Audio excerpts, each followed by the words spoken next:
नमस्कार, डेली 24 भारत देख रहे हैं आप। मैं हूं आपके साथ साहिल धुलिया। बुलेटिन की शुरुआत करेंगे। गाजियाबाद जनपद के लोनी क्षेत्र में भव्य होली मिलन समारोह उत्साह और राजनीतिक संदेशों के साथ संपन्न हुआ। कार्यक्रम का आयोजन लोनी के 2 नंबर स्थित 100 फुटा महिला डिग्री कॉलेज परिसर में किया गया, जहां हजारों लोगों की मौजूदगी से आयोजन जनसभा में तब्दील हो गया। तो कार्यक्रम में प्रदेश के उप मुख्यमंत्री ब्रजेश पाठक मुख्य अतिथि के रूप में शामिल हुए। आयोजन की अगुवाई लोनी विधायक नंद किशोर गुर्जर ने की। इस दौरान भाजपा के मंडल प्रभारी, सभासद, पदाधिकारी और बड़ी संख्या में कार्यकर्ता भी मौजूद रहे। पूर्व नगर पालिका अध्यक्ष प्रत्याशी रीना भाटी समेत कई जनप्रतिनिधियों ने भी इस कार्यक्रम में शिरकत की। अपने संबोधन में उप मुख्यमंत्री ने विधायक नंद किशोर गुर्जर को अपना छोटा भाई बताते हुए 2027 विधानसभा चुनाव के लिए जनता से समर्थन की अपील की। उन्होंने लोनी क्षेत्र की स्वास्थ्य सुविधाओं को सुदृढ़ करने के लिए प्रस्तावित 50 बेड के सरकारी अस्पताल को 100 बेड का करने की घोषणा की। कार्यक्रम के दौरान कड़े सुरक्षा इंतजाम किए गए थे। होली के रंगों के बीच विकास और चुनावी संदेश प्रमुख रूप से देखने को मिला। देखिए, आपने देखा ही है, परसों मेरी माननीय पाठक जी से बात हुई। हमारे नेता हैं, उन्होंने लोनी को हॉस्पिटल दिया, सीएचसी की क्षमता बढ़ा के 50 बेड किया और तमाम डिस्पेंसरी दी, पीएचसी और सब जगह आज दवाई मिल रही है।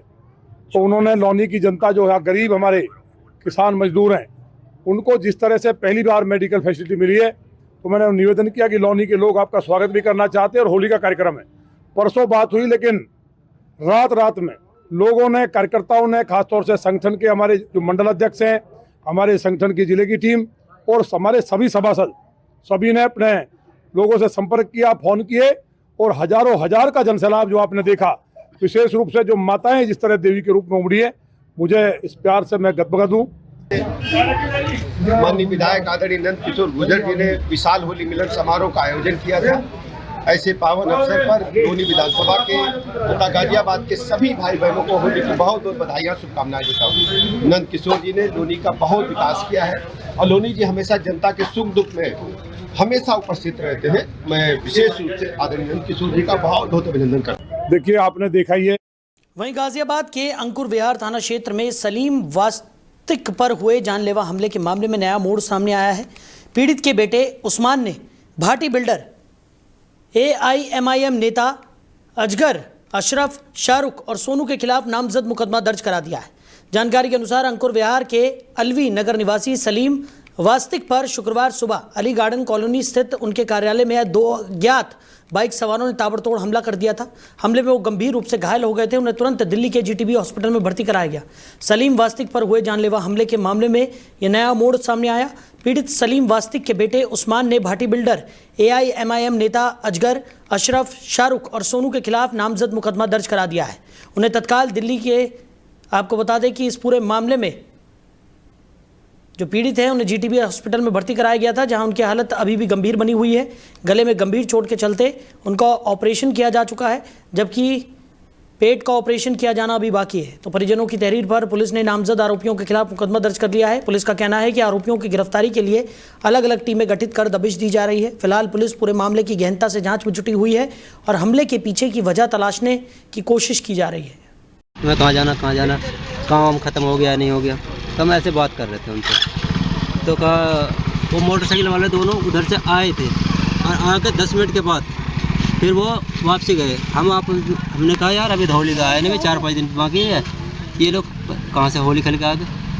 तो उनके कपड़े रंगे थे। हाँ जी, नॉर्मल तरीके से गए हैं। ये नहीं भाग 10 मिनट में ही चले गए। 15 मिनट में काम करके गए हैं। 10-15 मिनट। अच्छा, हमें पता लगेगा जब तो हम कोई चिल्लाएगा, पड़ोसी तक नहीं चिल्लाया इनका। मोटरसाइकिल पे पे थे। हेलमेट लगाया हुआ था। हेलमेट लगा हुआ था। हाँ, और कपड़े बांध के चेहरे पे कुछ, मुंह पे हेलमेट, तो कपड़े क्या जरूरत है। तो चेहरा नहीं दिख रहा था। चेहरा पहचान, दाढ़ी मतलब दाढ़ी दिखाई दे रही थी। दाढ़ी थी। हाँ, ऐसे थे हेल्दी, ना मोटे ना पतले। कपड़े कैसे डाले, शर्ट ऊपर कैसे पहन रखी थी? कुर्ता पजामा में थे ये दोनों ही। हाँ, सफेद। हाँ। तो इसलिए हेलमेट खून दिख गया इसलिए सर। हाँ, शर्ट में तो खून दिखने का नहीं, कुर्ता पजामा शर्ट वो दिख जाते हैं। फिर आपको पता नहीं चला? कब पता चला था आपको? हमें उसके 10 मिनट के बाद वो आदमी यहाँ से बाहर गली में से गुजर चुका है, जब पता चला। तो सलीम वास्तिक हमले में ये नया मोड़ आया है।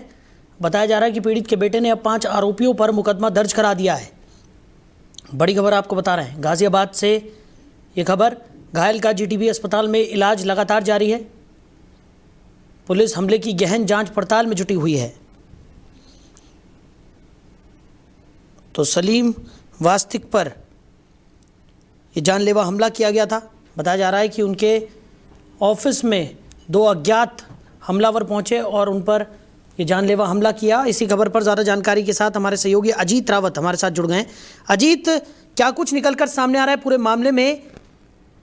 बात की जाए जिस तरीके से सलीम वास्तिक पर यह हमला हुआ था, अब इस पूरे मामले में उनके बेटे ने 5 आरोपियों पर मुकदमा भी दर्ज करा दिया है। क्या कुछ जानकारी? देखिए, बिल्कुल आपको बताऊंगा कि गाजियाबाद का ये अंकुर विहार थाना क्षेत्र में सलीम वास्तविक जो जानलेवा हमले के मामले में अभी एक नया मोड़ सामने आया है, जिसमें कि पीड़ित सलीम वास्तविक के बेटे उस्मान ने भाटी बिल्डर और AIMM के नेता अजगर और अशरफ फारूक और सोनू के खिलाफ नामजद मुकदमा दर्ज कराया गया है। आपको बता दें कि फिलहाल जो जानकारी मिल रही है, उस जानकारी के अनुसार अंकुर विहार के अलवी नगर निवासी सलीम वास्तविक पर शुक्रवार की सुबह जो है वो उनकी अली गार्डन कॉलोनी स्थित कार्यालय में 2 अज्ञात बाइक सवार हमलावरों ने ताबड़तोड़ चाकू से गोदकर हमले कर दिए थे, जिसमें गर्दन पर काफी जख्म आया था, जिसमें वो काफी नाजुक उनकी स्थिति जो है वो बताई जा रही है। हमले में सलीम जो है वो गंभीर रूप से इतना घायल हो चुका है कि उसमें अब डॉक्टरों की टीम जो है वो लगी हुई है। वहां पर उनके साथ एक टीम जो है डॉक्टरों की वहां पर मौजूद है और उनकी देख रेख में लगी हुई है। दूसरी तरफ आपको ये बता दें कि हिंदू रक्षा दल के तमाम जो कार्यकर्ता है वो हॉस्पिटल के बाहर धरने पर बैठे हुए हैं, कार्रवाई की मांग कर रहे हैं। तो कहीं ना कहीं ये मामला जो है वो बड़ा तूल पकड़ता जा रहा है। उन्हें तत्काल जब ये हमला हुआ तो उनको दिल्ली के GTB अस्पताल में भर्ती कराया गया है, जहां उनकी हालत जो है अभी गंभीर बनी हुई है। सब डॉक्टर जो है उनकी जान बचाने और उनको सेव करने में लगे हुए हैं। गले में चोट काफी आई हुई है, जिसके चलते उनका ऑपरेशन जो है वो किया जा चुका है। हालांकि ऑपरेशन करने के बाद जबकि आज पेट का ऑपरेशन भी किया जाना है, तो पूरे शरीर पर 2-3 जगह ऐसे स्थिति बनी हुई है कि वहां पर अब उनकी पूरी तरीके से डॉक्टरों की टीम की निगरानी रखी जा रही है और कहीं ना कहीं अब उनका आज पेट का ऑपरेशन किया जाना है। तो इसको लेकर भी थोड़ी सी चिंता जो है वो बनी हुई है। परिजनों की तहरीर पर पुलिस ने नामजद आरोपियों के खिलाफ मुकदमा दर्ज कर लिया है। पुलिस का कहना है कि आरोपियों की गिरफ्तारी के लिए भी अलग अलग टीमों को गठित कर दी गई है। लगातार दबिश दी जा रही है। फिलहाल पुलिस इस पूरे मामले में गहनता से जांच कर रही है और हमले के पीछे की जो वजह है वो तलाशने में जुटी हुई है। फिलहाल वहां पर जोर शोर से जो हिंदू रक्षा दल के तमाम कार्यकर्ता, राष्ट्रीय अध्यक्ष पिंकी चौधरी जो है वो हॉस्पिटल के बाहर ही धरने पर बैठे हुए हैं और कार्रवाई की मांग कर रहे हैं।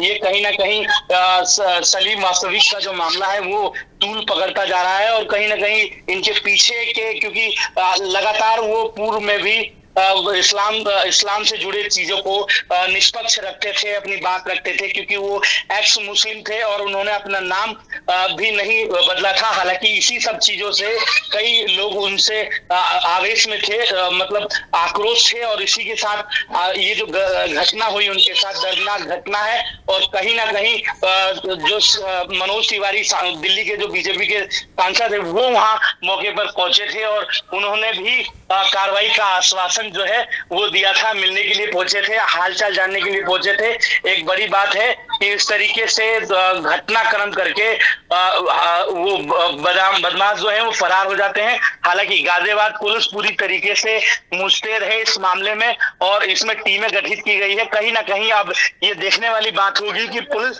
किस तरीके से इस पूरे मामले को खोलती है और आरोपियों को धरपकड़ करती है। हालांकि अभी उनकी नाजुक जो हालत जो है वो नाजुक बनी हुई है। पुलिस इस पूरे प्रकरण को मामले को जल्द खुलासा करने की बात कर रही है। फिलहाल जो हिंदू समाज के जो लोग हैं वो इसमें जुड़े हुए हैं और उनकी जान की जो है वो कहीं ना कहीं गुहार लगा रहे हैं कि इनको किसी तरीके से बचाया जा सके, जो कि अपनी बात निष्पक्ष रूप से यूट्यूब के माध्यम से, अपने चैनल के माध्यम से कहीं ब्रॉडकास्ट होता था तो कहीं उनके साथ डिबेट भी होता था, बड़े बड़े चैनलों पे वो डिबेट भी करते थे। तो उसी सब चीजों से लेकर आक्रोश, कुछ लोग इनसे दुश्मनी रखते थे और कहीं ना कहीं उसी का परिणाम है कि गाजियाबाद का ये इलाका जो है लोनी का, वो दिल्ली से सटा इलाका है और ये एक बड़ी वारदात को अंजाम देकर बदमाश जो है वो फरार हो गए। चलिए अजीत, हमारे साथ जुड़ने के लिए, इस तमाम जानकारी के लिए आपका बहुत शुक्रिया।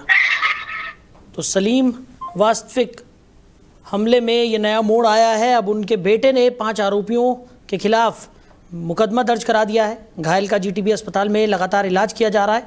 फिलहाल उनकी स्थिति गंभीर बनी हुई है।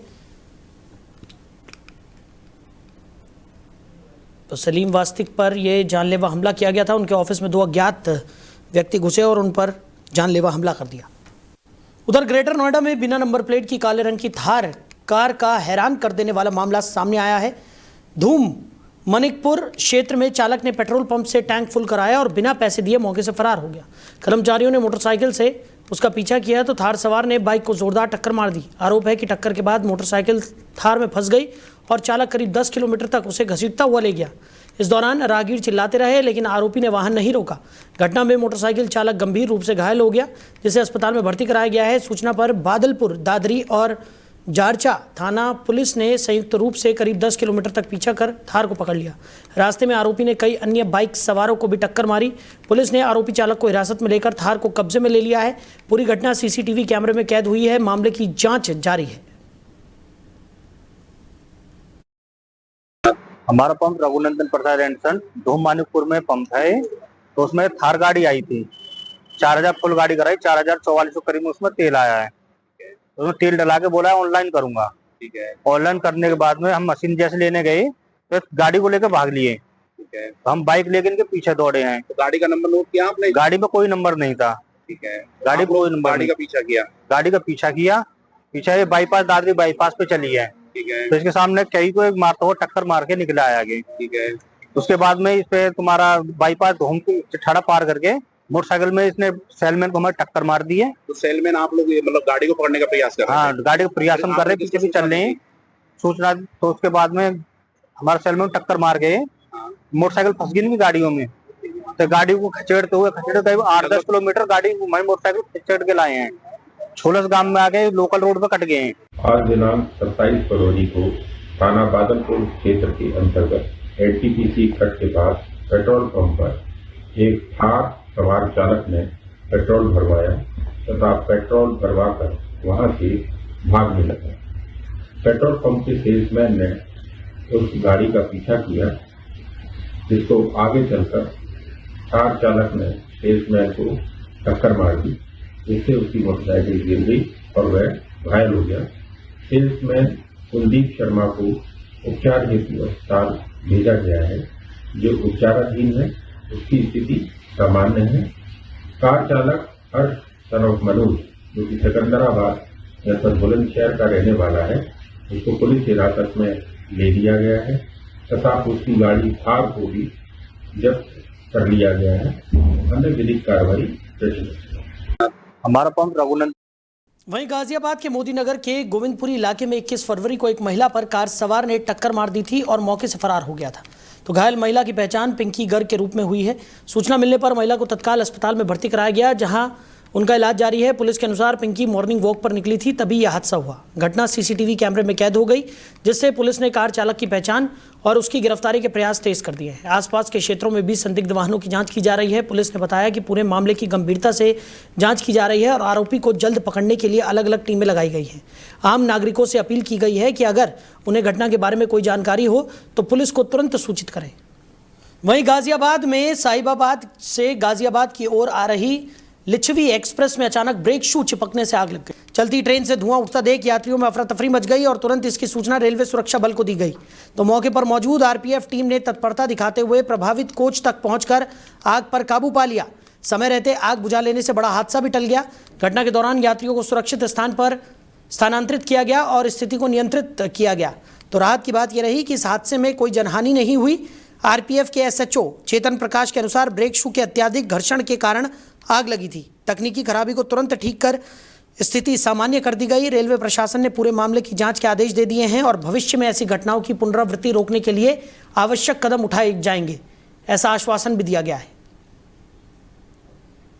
उधर मुजफ्फरनगर में थाना खालापार क्षेत्र के सुजड़ू मोहल्ले में मामूली कहासुनी को लेकर दो पक्षों की महिलाओं के बीच विवाद हो गया। जानकारी के अनुसार शुरुआत छोटी सी बात पर हुई बहस से हुई, जो देखते देखते तीखी नोकझोंक में बदल गई। कुछ ही देर में दोनों पक्षों की महिलाएं आमने सामने आ गई और जमकर हाथापाई शुरू हो गई। आरोप है कि इस दौरान महिलाओं ने एक दूसरे की चोटी पकड़कर खींचा और मारपीट भी की। घटना के दौरान आसपास के लोग शोर शराबा सुनकर मौके पर पहुंचकर बीच बचाव करते हुए नजर आए।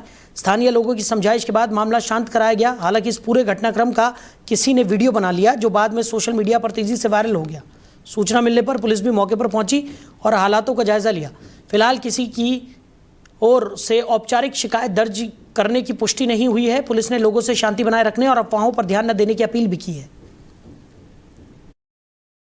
आज सोशल मीडिया के माध्यम से मुजफ्फरनगर पुलिस के संज्ञान में एक वीडियो आया, जिसमें एक घर के बाहर कुछ महिलाएं आपस में झगड़ती मारपीट करती नजर आ रही हैं। इसकी जांच की गई, संज्ञान में लिया गया। तो पाया गया है कि ये वीडियो सुजुड़ू क्षेत्र का है, जो थाना खालापार में लगता है, और इसकी जांच चौकी थाने के माध्यम से तत्काल की जा रही है। आज सोशल मीडिया के माध्यम से मुजफ्फरनगर पुलिस।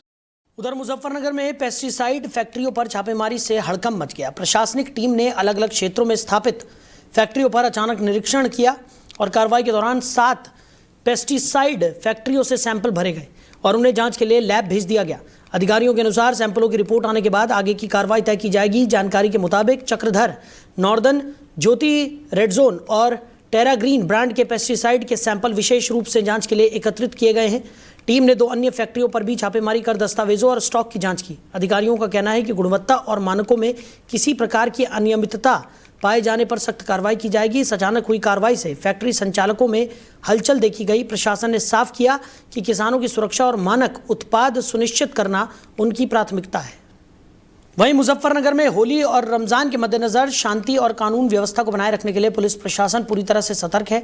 आपसी सौहार्द और भाईचारे का संदेश देने के उद्देश्य से शहर के विभिन्न संवेदनशील क्षेत्रों में भारी पुलिस बल के साथ फ्लैग मार्च निकाला गया। कोतवाली, खालापार, सिविल लाइन और नई मंडी थाना क्षेत्रों में पुलिस अधिकारियों के नेतृत्व में पैदल मार्च किया गया। इस दौरान थाना प्रभारियों के साथ पुलिस बल, पीएसी और अन्य सुरक्षाकर्मी मौजूद रहे। फ्लैग मार्च मुख्य बाजारों, मिश्रित आबादी वाले इलाकों और भीड़भाड़ वाले स्थानों से होकर गुजरा, जिससे लोगों में सुरक्षा का भरोसा बना रहे। पुलिस अधिकारियों ने स्थानीय नागरिकों, व्यापारियों और धर्मगुरुओं से संवाद कर शांति बनाए रखने में सहयोग की अपील की। अधिकारियों ने स्पष्ट किया कि त्योहारों के दौरान किसी भी प्रकार की अफवाह, असामाजिक गतिविधि या माहौल बिगाड़ने की कोशिश करने वालों के खिलाफ सख्त कार्रवाई की जाएगी। सोशल मीडिया पर भ्रामक और भड़काऊ पोस्ट पर भी कड़ी नजर रखी जा रही है। पुलिस प्रशासन ने नागरिकों से शांतिपूर्ण ढंग से त्योहार मनाने और किसी भी संदिग्ध गतिविधि की सूचना तुरंत देने की अपील की है। आने वाले समय में अभी बहुत जल्द होली आ रही है और रमजान का महीना भी चल रहा है, ईद भी आने वाली है, फिर नवरात्रि भी आएगी। इस सब के दृष्टिगत आज शहर की पुलिस फोर्स ने एक फ्लैग मार्च निकाला है और इसके माध्यम से हम लोग प्रदर्शित करना चाहते हैं कि पुलिस मुस्तैद रहेगी त्योहारों पे। जिसको भी पारंपरिक और शांतिपूर्ण तरीके से त्योहार मनाना है, उसको पूरी आज़ादी है और वो खुल के मनाएं। लेकिन साथ ही जो एंटी सोशल एलिमेंट्स हैं, जो हुड़दंग करना चाहते हैं, महिलाओं से छेड़छाड़ करते हैं, ऐसे सभी लोगों के खिलाफ बहुत जल्द और बहुत सख्त कार्रवाई की जाएगी। ये मेरा संदेश है। आने वाले समय में उधर मुजफ्फरनगर में पुलिस और नगर पालिका की टीम ने नगर में अतिक्रमण अभियान चलाया। अभियान के दौरान नगर पालिका की टीम ने दुकानों के बाहर अतिक्रमण कर रखे गए सामान को ट्रैक्टर ट्रॉली में भरकर अपने साथ ले गई, जिससे दुकानदारों में हड़कंप मच गया। पिछले कई दिनों से प्रशासन की तरफ से चेतावनी देने के बावजूद कुछ दुकानदारों ने अतिक्रमण नहीं हटाया था। इसी कारण एसपी सिटी सत्यनारायण प्रजापत के नेतृत्व में भारी पुलिस फोर्स और नगर पालिका की टीम ने अभियान चलाया। एसपी सिटी ने बताया कि मुजफ्फरनगर शहर में यातायात सुगम बनाने और अव्यवस्था रोकने के उद्देश्य से यह अभियान चलाया गया। इसमें ASP city, SHO civil line, SHO Khalapar और एसएचओ कोतवाली नगर भी मौजूद रहे। नगर पालिका के आरआई ने भी कार्रवाई में सहयोग किया। इस अभियान में झांसी की रानी, शिव चौक और मीनाक्षी चौक के आसपास 100 मीटर तक अतिक्रमण हटाया गया। प्रशासन ने स्पष्ट किया कि अतिक्रमण हटाने की कार्रवाई लगातार जारी रहेगी और दुकानदारों से अपील की गई कि वो अपनी दुकानों की सीमा के अंदर ही सामान रखें। उधर मुजफ्फरनगर में आगामी त्योहारों को लेकर प्रशासन पूरी तरह सतर्क नजर आ रहा है। जनपद के बुढ़ाना कोतवाली क्षेत्र में पुलिस की तरफ से पैदल गश्त कर सुरक्षा व्यवस्था का जायजा लिया गया। गश्त के दौरान संदिग्ध वाहनों की सघन चेकिंग की गई और नियमों का उल्लंघन करने वाले कई वाहनों को सीज करते हुए चालान भी काटे गए। इस दौरान एसपी देहात, एसडीएम और क्षेत्राधिकारी सहित भारी पुलिस बल मौजूद रहा। पुलिस टीम ने कांदला रोड, पीठ बाजार, बड़ा बाजार और छोटा बाजार सहित भीड़भाड़ वाले इलाकों में पैदल मार्च कर लोगों को सुरक्षा का भरोसा दिलाया। आगामी होली के मद्देनजर होलिका दहन स्थलों का भी निरीक्षण किया गया। अधिकारियों ने आयोजकों से निर्धारित स्थानों पर ही होलिका दहन करने और सुरक्षा मानकों का पालन करने के निर्देश दिए। प्रशासन ने आमजन से अपील की है कि त्योहारों के दौरान शांति एवं सौहार्द बनाए रखे और किसी भी संदिग्ध गतिविधि की सूचना तुरंत पुलिस को दे। पुलिस का कहना है कि त्योहारों को शांतिपूर्ण ढंग से संपन्न कराने के लिए सुरक्षा व्यवस्था चाक चौबंद रहेगी। उधर नोएडा में आगामी त्योहारों को देखते हुए खाद्य विभाग ने बड़ी कार्रवाई करते हुए करीब 650 किलोग्राम संदिग्ध पनीर नष्ट कराया। खाद्य विभाग की टीम ने चेकिंग के दौरान जेवर टोल प्लाजा पर एक ट्रक को पकड़ा जिसमें भारी मात्रा में पनीर भरा हुआ था। जांच में पता चला कि ट्रक फतेहाबाद स्थित होली लाल डेयरी से पनीर लेकर पहाड़गंज की शुद्ध गढ़वाल डेयरी के लिए जा रहा था। टीम को पनीर से तेज बदबू आने पर संदेह हुआ। मौके पर जांच करने पर प्रथम दृष्टया पनीर का स्वाद भी खराब पाया गया, तो खाद्य सुरक्षा अधिकारियों ने पनीर के सैंपल लेकर जांच की प्रक्रिया शुरू की। मिलावट और खराब गुणवत्ता की आशंका के चलते पुलिस की मौजूदगी में पूरे पनीर को नष्ट करा दिया गया। अधिकारियों ने बताया कि त्योहारों के दौरान मिलावटी खाद्य पदार्थों की बिक्री रोकने के लिए विशेष अभियान चलाया जा रहा है। विभाग ने स्पष्ट किया कि लोगों की सेहत से खिलवाड़ करने वालों के खिलाफ कड़ी कानूनी कार्रवाई की जाएगी। 27 की देर रात जेवर toll plaza Yamuna express way पर पुटपुरा, उजावली, फतेहाबाद, आगरा स्थित होरीलाल की डेयरी से मिलावटी पनीर दिल्ली को सप्लाई हेतु ले जाते हुए गाड़ी पकड़ी, जिसका एक नमूना पनीर का नियमानुसार संग्रहित कर बचे हुए खाद्य पदार्थ पनीर को नियमानुसार विनिष्ट कराया गया है। 27 की देर रात जेवर toll plaza Yamuna express way पर पुटपुरा, उजावली, फतेहाबाद, आगरा स्थित होरीलाल की डेयरी से मिलावटी पनीर दिल्ली को सप्लाई हेतु ले जाते हुए गाड़ी पकड़ी, जिसका एक नमूना पनीर का नियमानुसार संग्रहित कर बचे हुए खाद्य पदार्थ पनीर को नियमानुसार विनिष्ट कराया गया है। तो फिलहाल इस बुलेटिन में मेरे साथ इतना ही। आप बने रहिए। नमस्कार।